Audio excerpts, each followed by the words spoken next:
Can you hear me, viewers?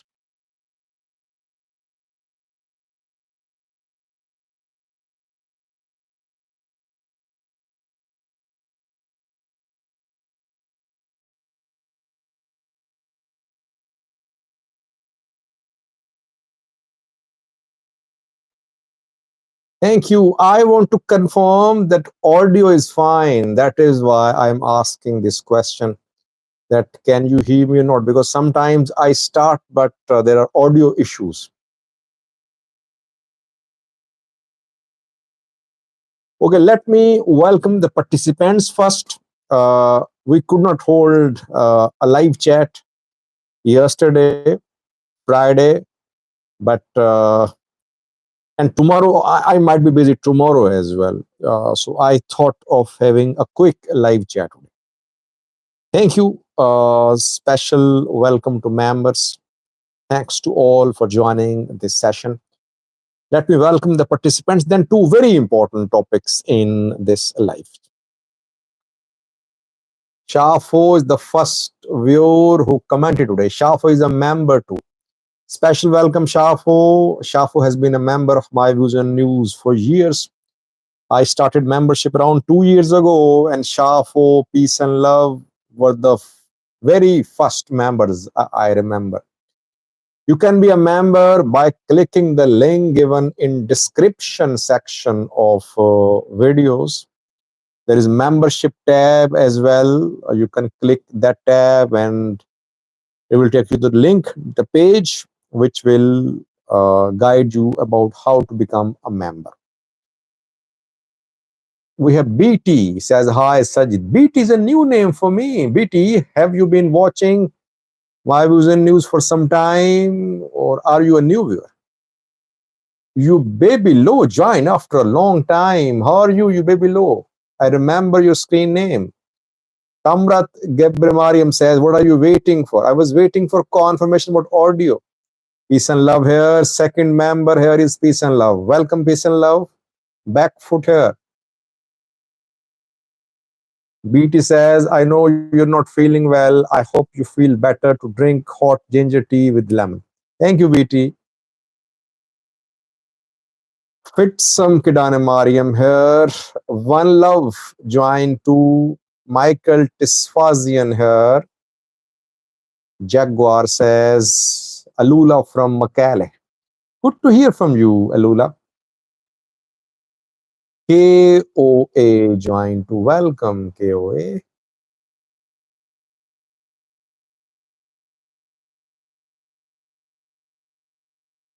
Chafu is asking a question. regarding Jula's statement that efforts to gain access peacefully have come to an end. It means war is imminent. Well, he did not say that war is imminent or peaceful efforts have ended. He just said that the efforts to engage Eritrea remained unsuccessful. It does not mean that he's saying that now the only option remaining is the military option. Dr. Admaso here, Liul Seged, this guy, BT has been watching me since Tigray war. I did not see you a lot in live chats. That's why I'm asking this question, BT, about how long have you been watching. James joined to Mercy Yusuf, T&O, BT, Helu, Ayala is calling someone arrogant. Who is arrogant? Are you calling me arrogant? Betna says, hi Sajid, do you think that Ethiopia will wage war on Eritrea? Well, one topic is very interesting in tonight's live chat. You should link this topic to the chances of war. KNO says, do you realize that Ethiopia had unilaterally stopped using Assab as access in order to deny Eritrea revenue? Well, KNO, yes, you're right that Ethiopia stopped using Assab to teach Eritrea a lesson. At the same time, Ethiopians said that back then, Eritrean government people were harassing Ethiopians. They were making it difficult for Ethiopia to continue using Assam. Abdi Shakur joined. Muhammad Ali here. Backfoot says, what is the Ethiopian ambitious plan you mentioned in the text? I'll explain after a few minutes. University Abraha joined, a member, third member who joined tonight is University Abraha. Zyker Nike says, I see fact, truth, confidence in your eyes, Mr. Sajid. Thank you, Zakir. Goitiom, Gizai, Brian Ipsa, One Love. One Love says, can Iran recover from Israel deadly strikes? Well, I'll explain that too in this live chat. Jaguar here. Jaguar is asking a question about, can you explain or elaborate who are the G20 countries trying to make the Horn of Africa a battlefield, about Red Sea and why? Wabi Tarida is calling me a warmonger. Do you know what is the meaning of warmonger? Do people use words without understanding their meaning? Warmongers are not those people who want wars to happen. Warmongers are those who want to instigate wars, who are doing something to provoke wars. I am neither a warmonger, nor do I want war to erupt. Warmongers are those who are making policies which could lead to eruption of war. They think that military solution is the solution to problems. I never said in any video in the last 5 years that military solution is the only solution to a problem. Do people call me a warmonger because you people want me to support your particular narratives? Those who support Eritrean government, they want me to support Eritrean government's narrative. Those who support Ethiopian government, they want me to support PP's policies. If I challenge, then I am called a PP enemy, a traitor, an outsider agent, a spy, a CIA agent, a paid mercenary, a warmonger. So I'm used to such words, but it's not good for you. Try to understand what I'm saying. I am not making these videos just to ignite conflicts in Ethiopia. I am understanding conflicts and helping people understand and learning from people. As an outsider, sometimes you're in a better position to understand issues. Now, let me start, viewers. If you allow me, let me speak for around 10 minutes. I want to explain the two topics. Then I can take your questions and comments.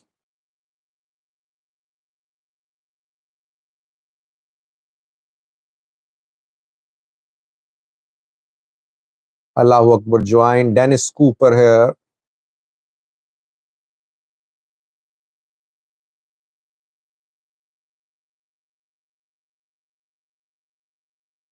Dennis Cooper says, why don't you admit that MOU between Ethiopia and Somaliland was a miscalculation? Did I sign that MOU that you want me to say it was a miscalculation? I said so many times, if you watch me regularly, that Ethiopian government made some ambitious decisions. I said Ethiopian government suffered 4 setbacks about sea access. You're calling it miscalculation. I called it setback. Did you watch my video, which I uploaded 2 days ago? That Ethiopian government, Ethiopian PM suffers another setback about sea access. Did you watch that? In that video, I mentioned 4 setbacks by the government about sea access. Did you watch that, Cooper?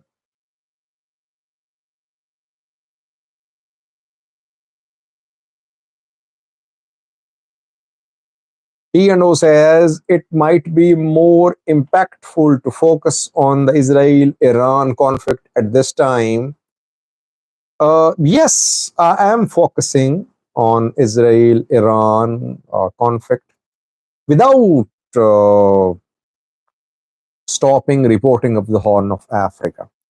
But I am covering the trajectory of Israel-Iran conflict. I cannot make lots of videos on that because Horn needs more attention, I think. I've been working on Horn for 5 years now. Lots of sources here. So it's time to understand the Horn in the background of what is happening between Israel and Iran. Let me start, viewers. Let me start now. Please listen to me for a few minutes. I will keep myself brief and then you can ask questions. You can write comments. I'll be happy to read your questions and comments.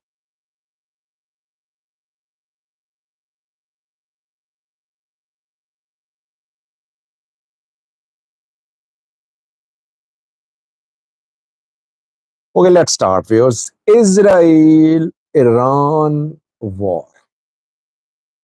Well, 48 hours ago, almost 48 hours ago, this war broke out.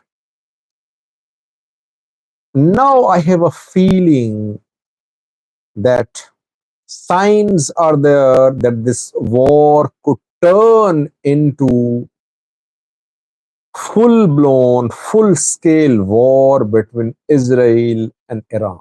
Today, just a few hours ago, some developments happened which for me point toward this possibility that it could turn into a full-scale war. I said a few hours ago that the war will go on for a few days, maybe for 2 weeks. But what I'm seeing now, last 2 hours developments indicate that it is going to turn into a full-scale war if there is no intervention. Why am I saying that? Well, Israel and Iran have been hitting each other in the past too. They've been carrying out airstrikes, drone strikes on military targets mainly, on nuclear sites in Iran, but they never hit energy sites. For the first time it has happened that Israel has hit oil refineries, natural gas refineries, LNG ports in Iran. The strikes were conducted around 2 hours ago in southern Iran. Bashar is the name of the province, Iran province, where these oil, natural gas, LNG facilities are located. Refinery of South Paras gas field was hit.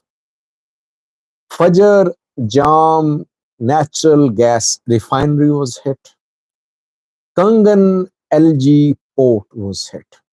For me, this is the biggest development of the last 48 hours. Yes, we know that around 21 top Iranian military officials and nuclear scientists have been killed. But I think this development is more important than that. Because once countries start hitting oil, energy sites, it means that war has begun. That's my understanding of war. You might not agree with me, but that's how I see wars. That when countries decide that they want to cripple other side, they want to just hit power transmission lines, they should hit bridges, they should hit fuel storage sites, they should hit natural gas facilities. It means that there are signs of full scale war. So for me, signs are there that Iran and Israel are going to be involved in a full scale war. Two possibilities. Iran might surrender. Surrender means that it might agree on nuclear deal, though talks which were due to start tomorrow between Iran and US have been postponed.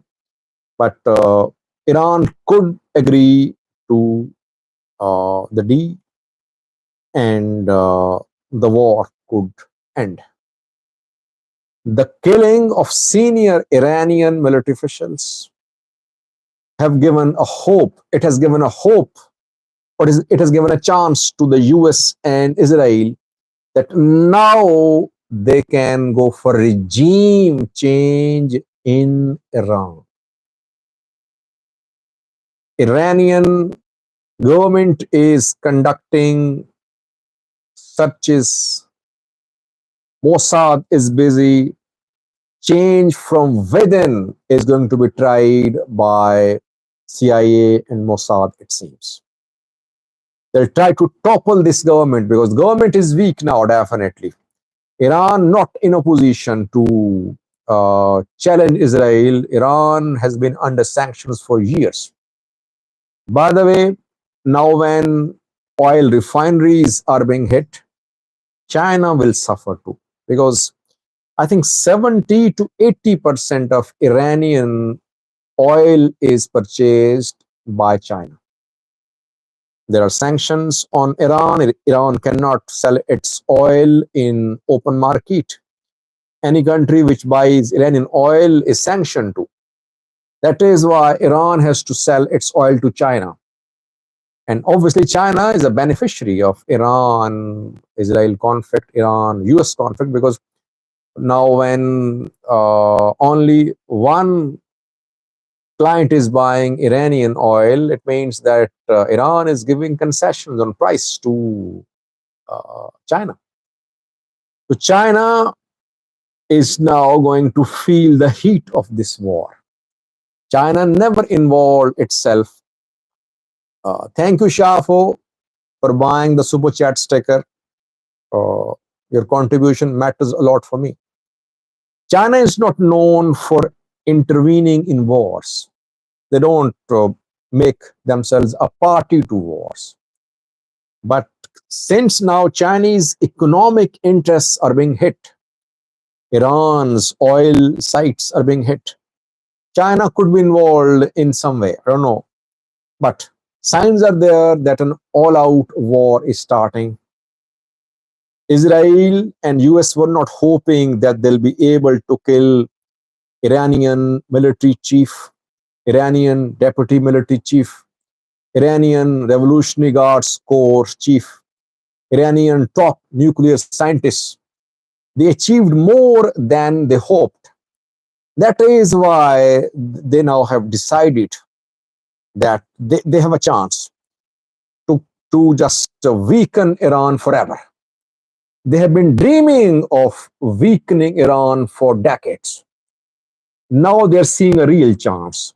That's why I'm saying that signs are there that we could see full-blown war between Israel and Iran. No border, no geographical connection between Israel and Iran, which is an advantage for Israel because Iranian ground forces cannot reach uh, Israel. In terms of air power, uh, Israel definitely has an advantage. It has more, better, advanced air machines, air defense systems, and behind Israel there is entire Western US. Iran definitely in trouble. Will it submit, give in, agree on some deal at negotiating table? Will it hit harder to just send a message that it's not weak? Coming 2 to 3 days, I think, are very crucial for peace and stability in the Middle East.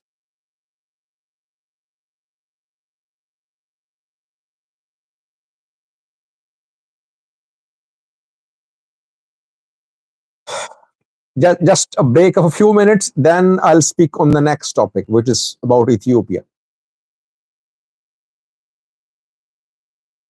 Thank you, BB. BB says, Hi, Sajid. How are you, my brother?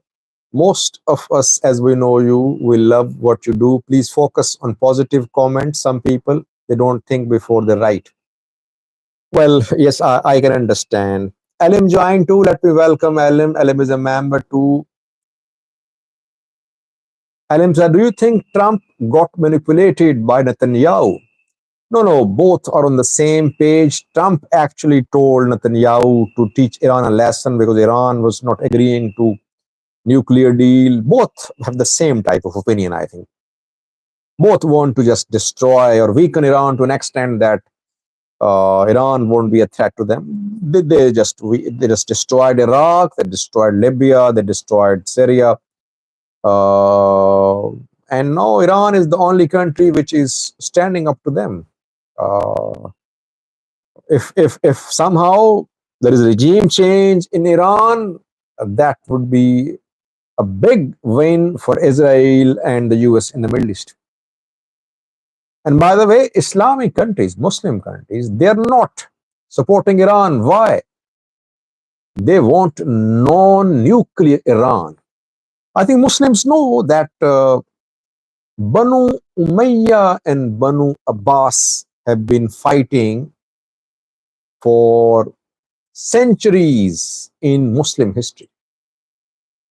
Those who have read Muslim history, they know what I mean. Saudi allies are Banu Umayyads. Iranians are Banu Abbas. They have been fighting for the last 14 centuries.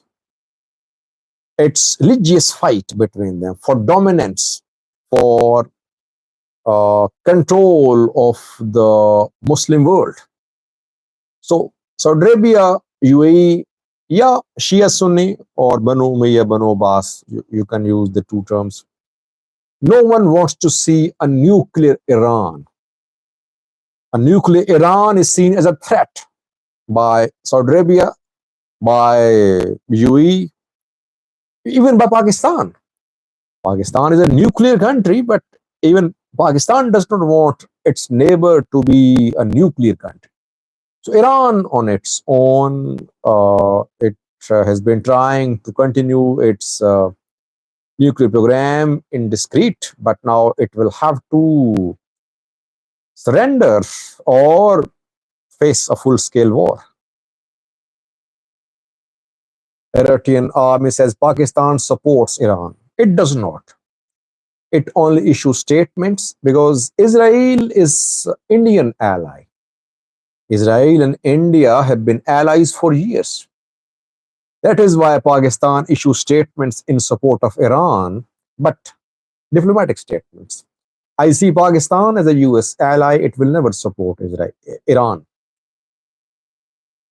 Just like Saudi Arabia. Saudi Arabia won't support Iran. UAE won't support it. All are US allies. Pakistan, almost the same, though Pakistan is a Chinese ally too. They won't support Iran.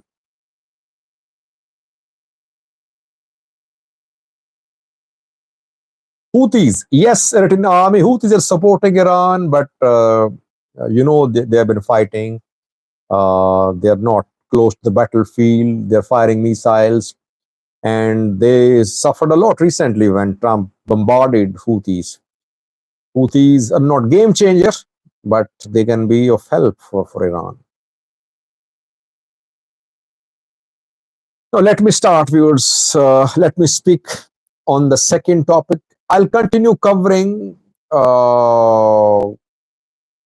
Iran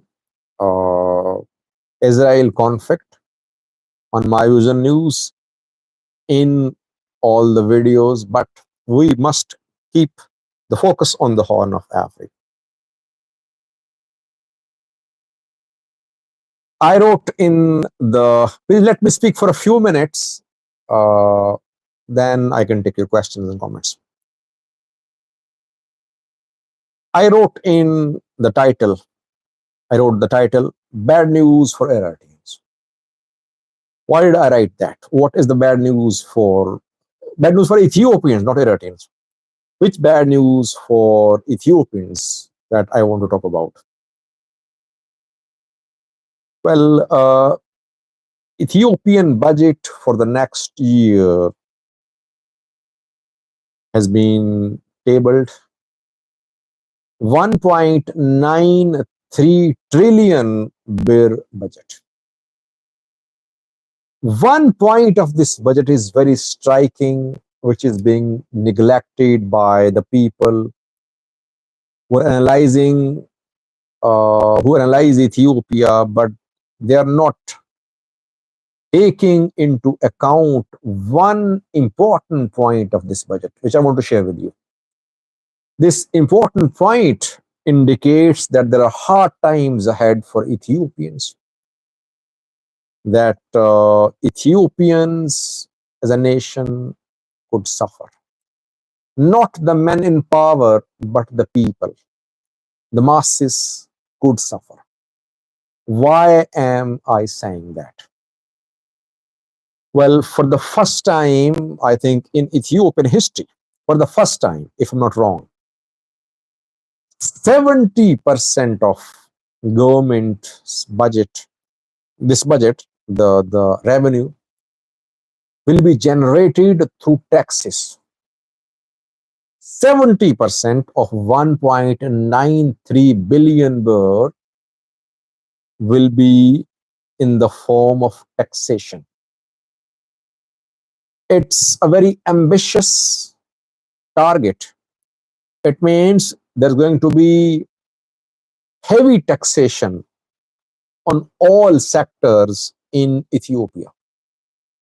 Heavy taxation means there are two types of taxation, either direct or indirect taxes.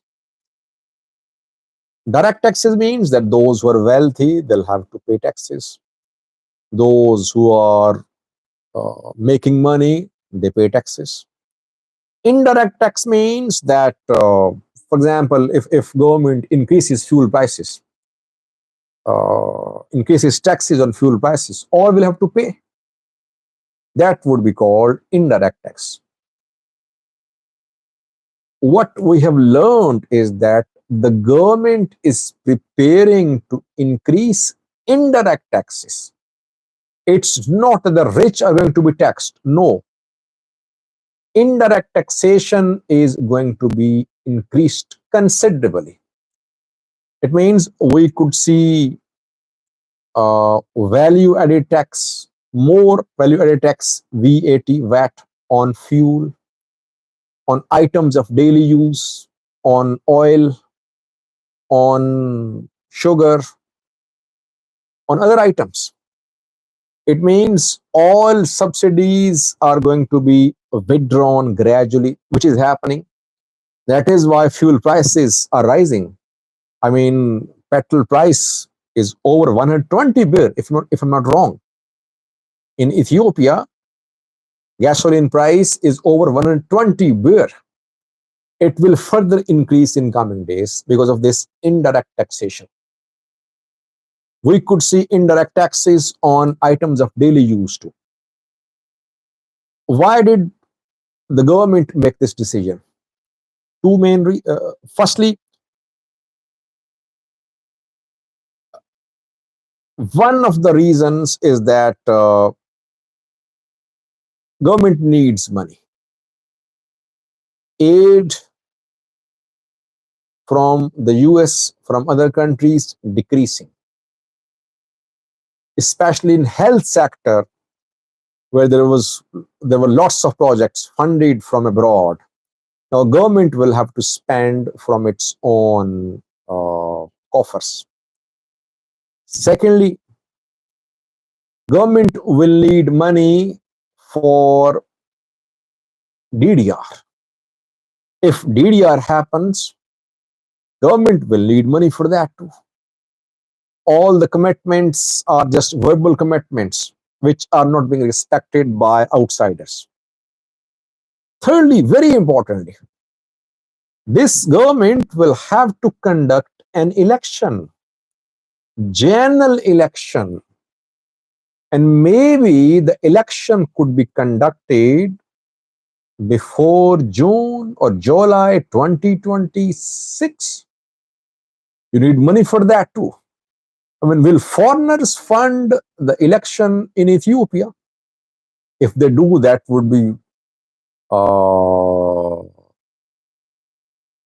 would be just a bad day for Ethiopia. I mean, elections should be transparent. There should be no external involvement in elections. If you allow countries to fund your elections, they could intervene, they could interfere. So this government needs money for election too. For all these things, government now has decided to tax the people. Indirect taxation. So what we are, I am not an economist, by the way. I am just a student, but I talk to people. I understand. I think everyone knew in July last year when we made video that fuel prices would go up, that prices of basic items of daily use would go up, and this is what happened. You don't need to be an economist to understand these basic facts. So when 70% of a country's budget is coming from taxation, then it's not difficult to understand that people will suffer. Either taxation should be direct. I mean, the wealthy should pay the tax. Those who have lots of money, they should pay the tax. And that should be spent on the poor people. If wealthy people are not taxed, then there is indirect taxation for which the people pay the price. Wealthy people in power, I don't see them. Government will tell everyone, just tighten your belt for your country, but men in power won't tighten their belts. Now link link my analysis with those who say that war is imminent. They say, Sajid, you don't know Horn of Africa. War is imminent between Eritrea and Ethiopia. But Abiy is going to wage war on Eritrea. Can Abiy wage war on Eritrea? A country which has announced that 70% of its budget will be through taxation. Can it wage war? Does it have the economic power, capability to wage war? I don't think so. I mean, it would be suicidal for the government to wage war now when it is in urgent need of money from anywhere, from abroad, internally. So for me, it does not make sense when people say Sajid war is imminent. I always say Ethiopia are on a collision course. Situation alarming in Volkai, but war is not imminent. Keeping in view the economic situation in Ethiopia, it would be suicidal for Abiy's government to think of a war. What do you think?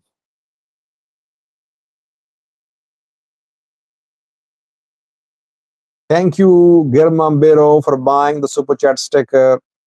Thanks a lot.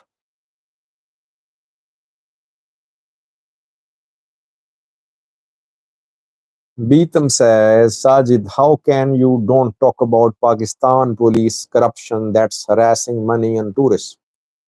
Well, Beetham, problem is that my viewers are not from Pakistan.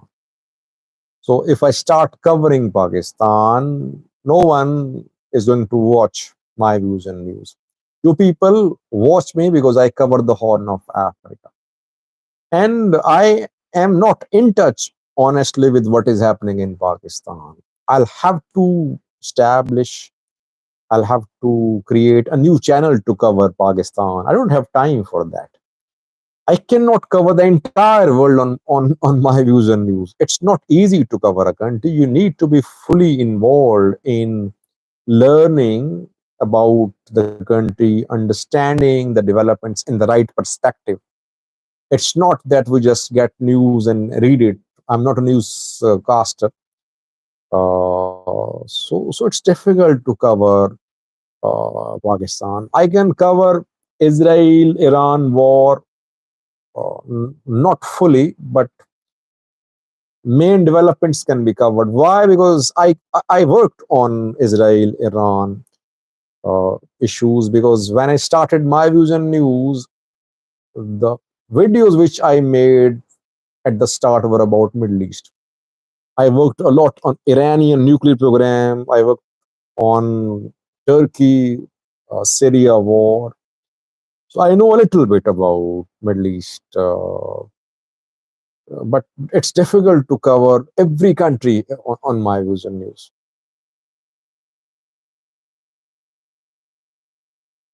Mithiko Dima says, I do not see the significance of conducting election in Ethiopia.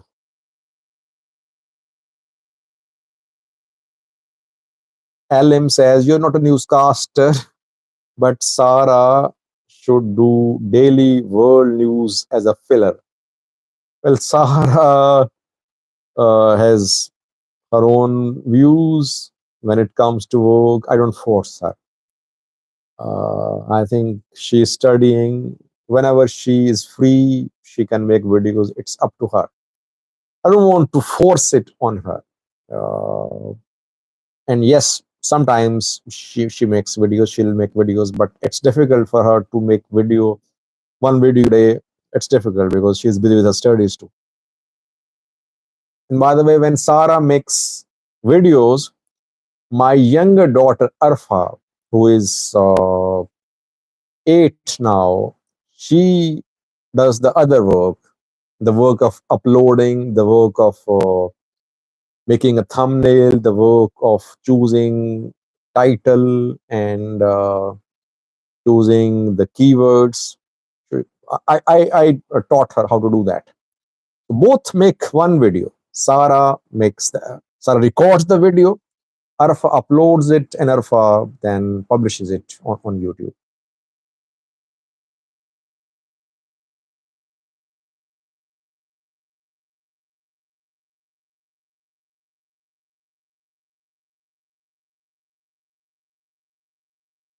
Solar eclipse says, did the 6 month so-called Ethiopian plan against Eritrea vanish in the air? Well, it has not vanished. It is being worked on. I'll let you know once it has failed or it has delivered. I'll let you know.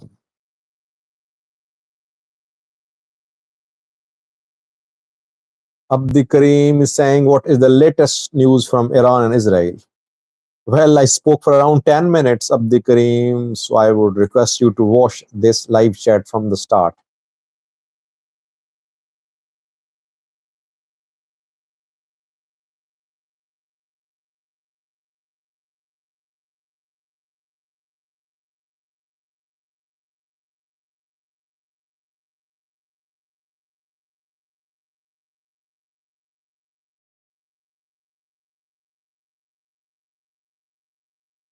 BT says, Abi does seem a little crazy. Hopefully, he can make wise decisions. Well, I think let's analyze the two recent wars. I mean, why did Russia invade Ukraine?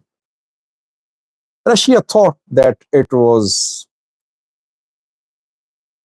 essential for its survival, that NATO was spreading, trying to reach Russian borders. It's better to start a war in its neighborhood before NATO reaches Russian borders. So Russia saw it as an existential issue. Though back then I said Russia would never like a war in its neighborhood, but their analysis was that it was an existential issue for them. War broke out. Israel-Iran war. Israel sees Iran as the only threat to it in the Middle East. Now it's seeing a real chance of just destroying or weakening Iran. So all-out war could start. Eritrea Ethiopia war could start to in two cases. If Ethiopia sees it as a threat to its existence, which I think is not the case, or if Ethiopia sees a real chance of weakening Eritrea in a few days or weeks, and Ethiopia overestimates its capabilities, war could start from Ethiopian side. On Eritrean side, if Eritrea sees that it's a matter of existence for it, that Ethiopian ambition, Ethiopian plans are crossing red lines, is the time to strike, then Eritrea could strike, maybe indirectly. So this is how I see the situation.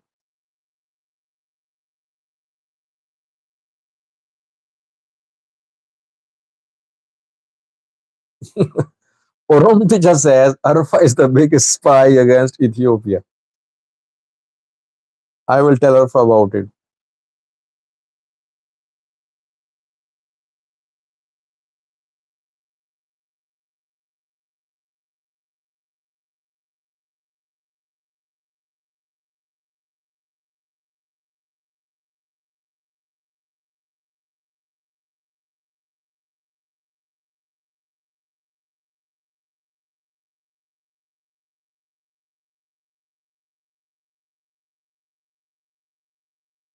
Solar eclipse says war is not imminent, but why is Ethiopian government heating up war rhetoric?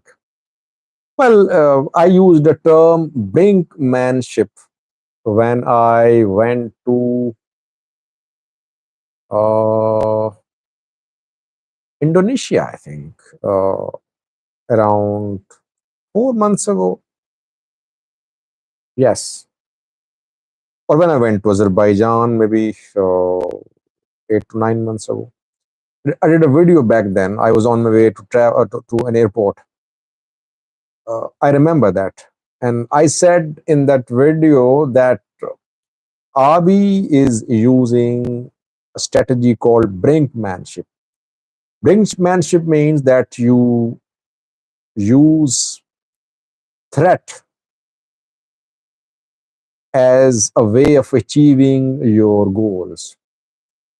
You threaten your rival through diplomacy, through military mobilization, through lobbying, through different tactics.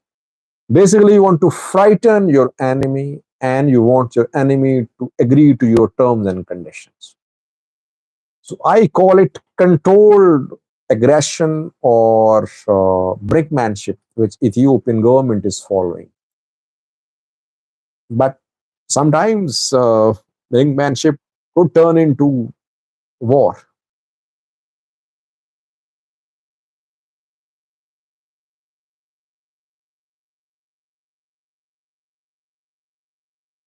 Jaguar said, "Do you have more information about DDR program?" I think it's going nowhere. We can say it's going nowhere. DDR in Tigray, it's very slow. It's very, very slow. And it starts, then it's disrupted for several reasons because DDR and political issues are linked. The TDF will never be fully disarmed without having Volkai under its control, without having IDPs return to their homes. It's a political issue too. And secondly, there are financial issues too. I mean, who will fund the DDR program? So it's going very slow.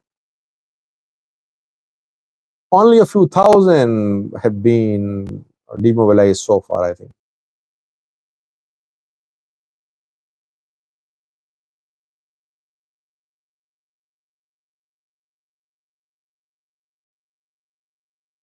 DW Ethiopia says, "Did you study English in Pakistan, Sajid? Your vocabulary is impressive." I learned alphabets, English alphabets, when I was 10 years old, I think. 10 or 11. I remember. Uh, I improved gradually, I think.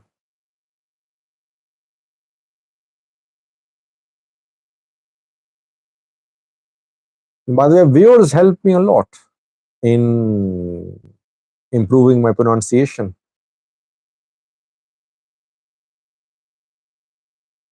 It's 49 minutes have passed. This is the longest live chat I have done in the last few months. I think we should leave now. Tomorrow I might be busy. If I am able to take time out, I'll be there for live chat. We should end the live chat tonight. Two topics I discussed. Firstly, Iran, Israel, possibility of all-out war. Do watch it if you haven't watched it fully. And secondly, the heavy taxation is coming, it seems, until Ethiopia uh, pays back the IMF loan. It will tax its people. Wealthy, rich people won't suffer, but masses will suffer. You'll see rise in fuel prices, rise in prices of daily items. Uh, Cost of living is going to rise more in Ethiopia. Hard times ahead. Next 12 months, I think, are going to be challenging for the people, for the middle class and lower middle class in the country. Thanks for watching, viewers. Thank you for buying the Super Chat sticker LM. Your contribution matters a lot for me.